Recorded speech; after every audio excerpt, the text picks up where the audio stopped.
Yang Mulia Pak Ketua, terima kasih Pak Erlangga untuk jawabannya. Sedikit saja saya ingin konfirmasi tadi yang disampaikan oleh Pak Menko PMK, bahwa kunjungan Pak Presiden itu untuk memastikan bahwa programnya itu landed ya.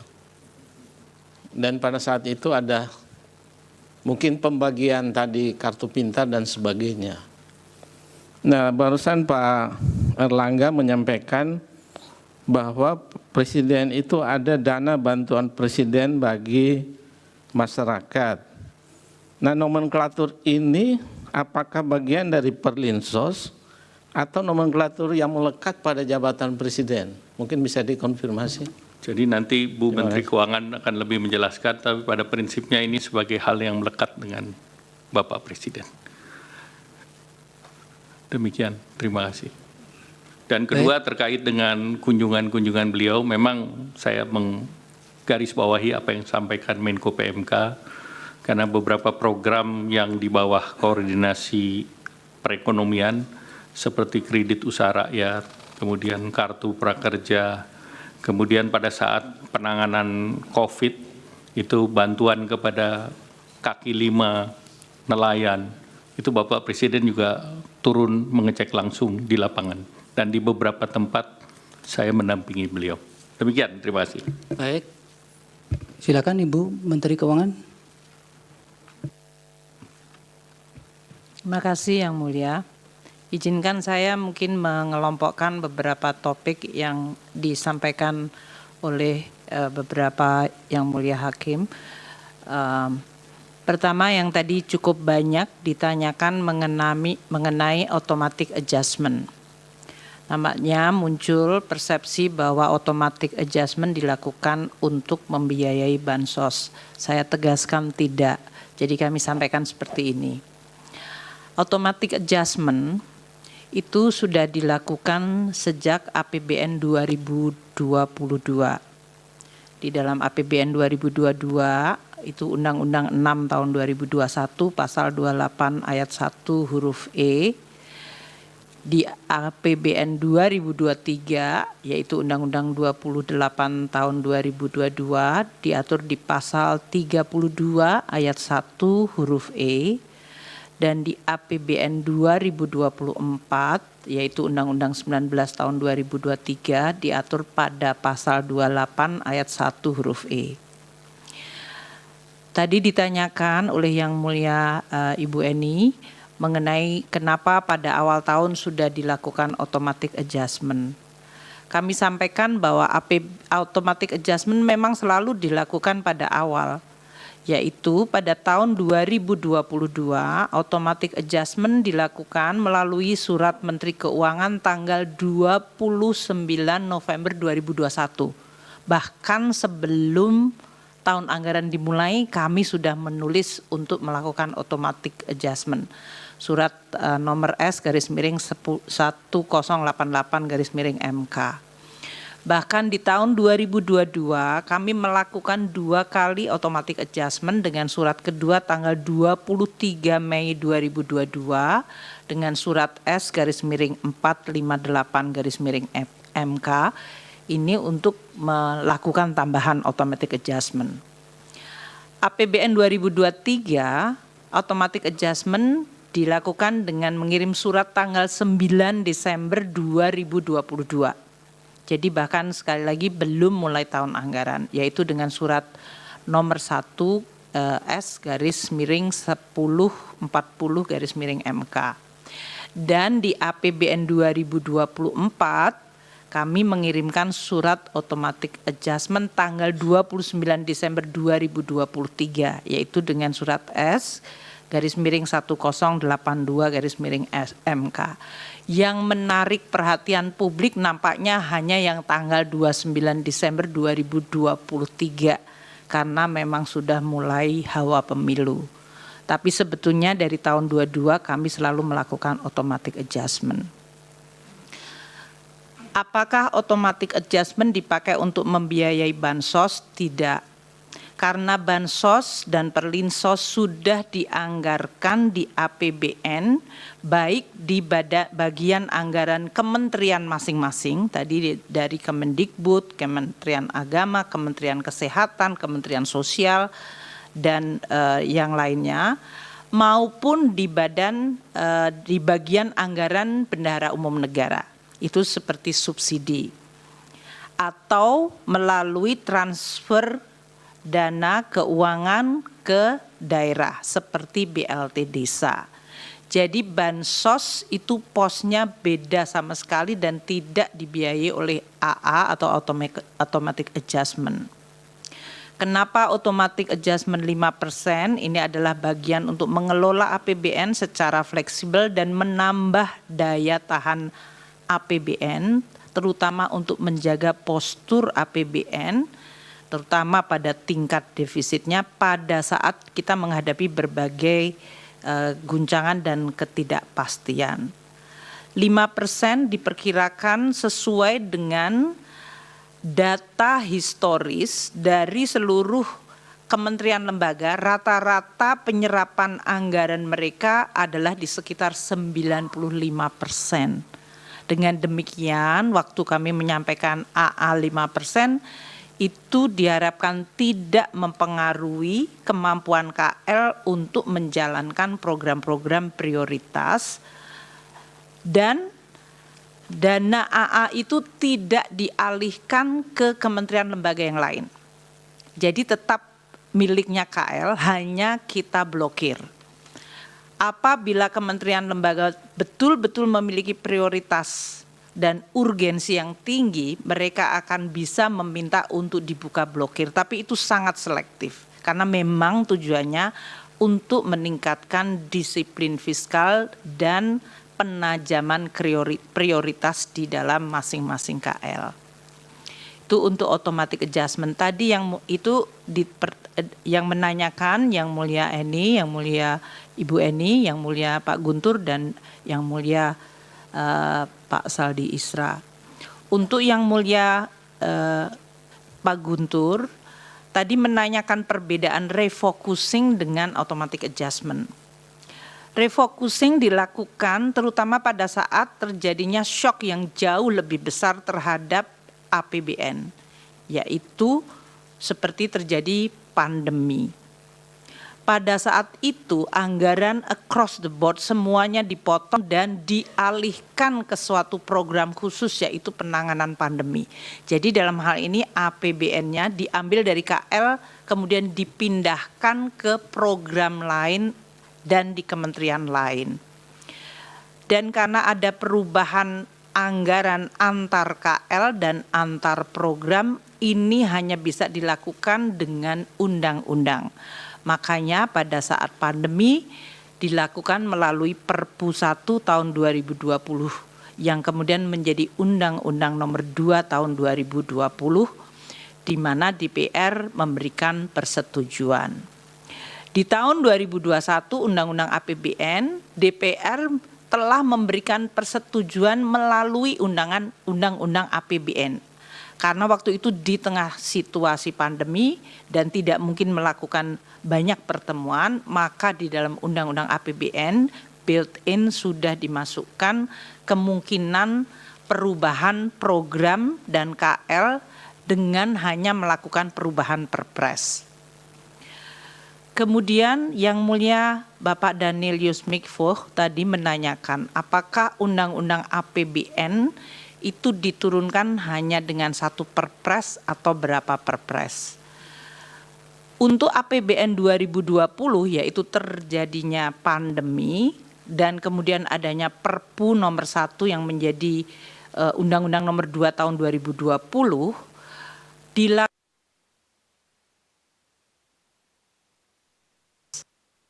2020, kemudian dilakukan di dalam Perpres 72 2020.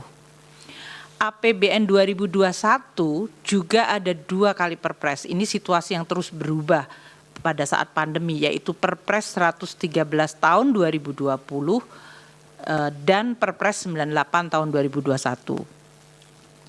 APBN 2022 dilakukan juga dalam 2 kali Perpres 104 2021, kemudian diubah menjadi Perpres 98 tahun 2022.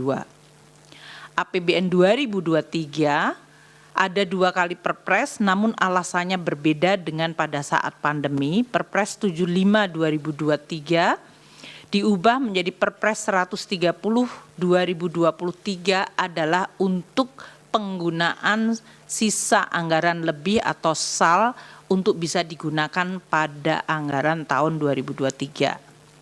Sedangkan untuk APBN 2024 itu baru 1 Perpres, karena ini juga baru 2 bulan, moga-moga tidak berubah Perpresnya Bapak. Tapi ini kita untuk 2024 rincian pelaksanaan Undang-Undang APBN 2024 yaitu Undang-Undang 19 tahun 2023 dilakukan turunannya hanya baru 1 Perpres yaitu Perpres 76 tahun 2023. Yang mulia Ibu Eni tadi menanyakan bansos dilakukan awal tahun, uangnya dari mana? APBN 2024 yaitu Undang-Undang Nomor 19 Tahun 2023 yang diturunkan dengan Perpres 76 2023 itu sudah terbit Perpresnya pada bulan November 2023. Jadi sebelum tahun anggaran dimulai Perpres sudah selesai.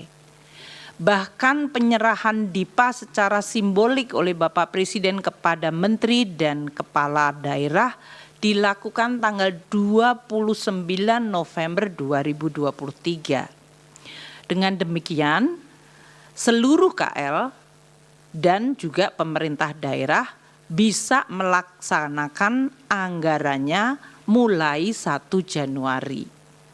Anggarannya ya berasal dari alokasi yang diberikan kepada masing-masing kementerian lembaga atau dalam pemerintah daerah berasal dari transfer ke pemerintah daerah.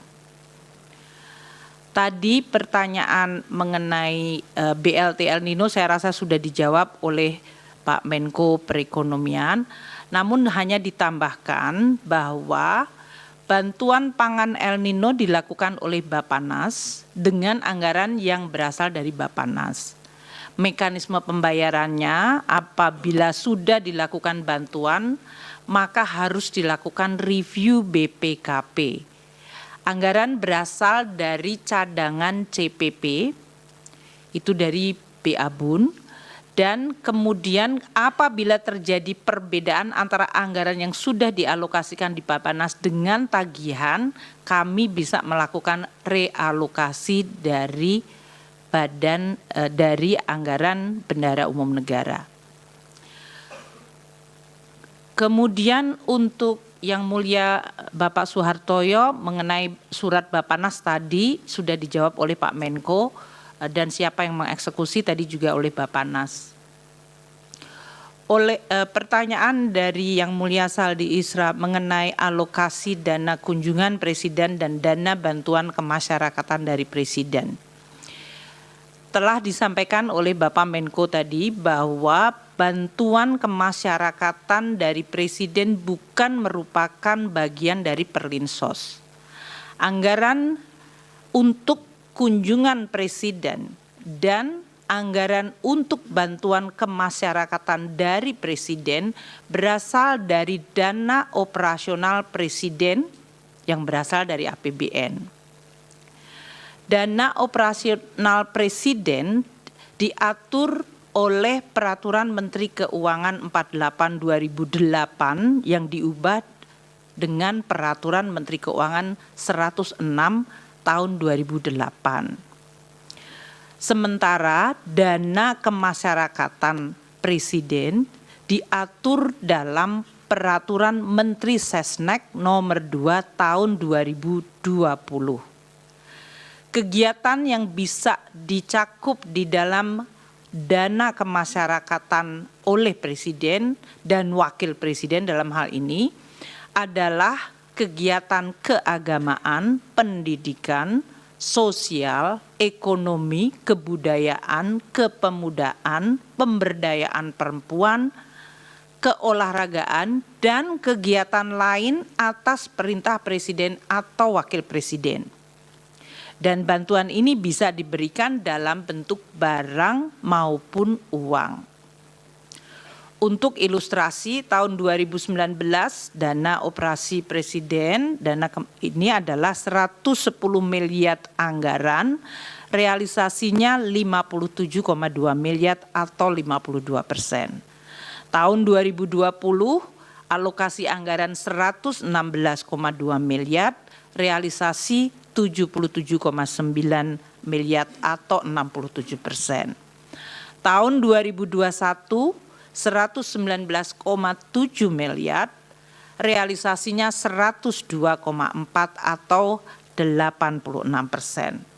Tahun 2022 alokasi anggaran 160,9 miliar, realisasi 138,3 miliar atau 86%.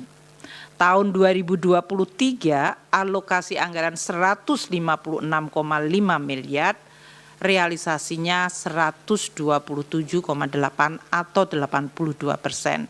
Dan tahun 2024 ini alokasi anggaran untuk dana operasi Presiden dan bantuan kemasyarakatan 138,3 miliar. Sampai dengan bulan ini, bulan Maret, April ya, adalah 18,7 miliar atau baru 14%. Yang Mulia Bapak Arsul Sani tadi menanyakan mengapa di dalam Undang-Undang APBN 2024 tidak terdapat pasal 27 seperti yang ada di dalam Undang-Undang APBN 2023. Tadi sebetulnya sudah dijawab. Pasal 27 dari Undang-Undang 28 tahun 2022 mengenai APBN 2023 adalah dibuat dalam situasi pandemi COVID.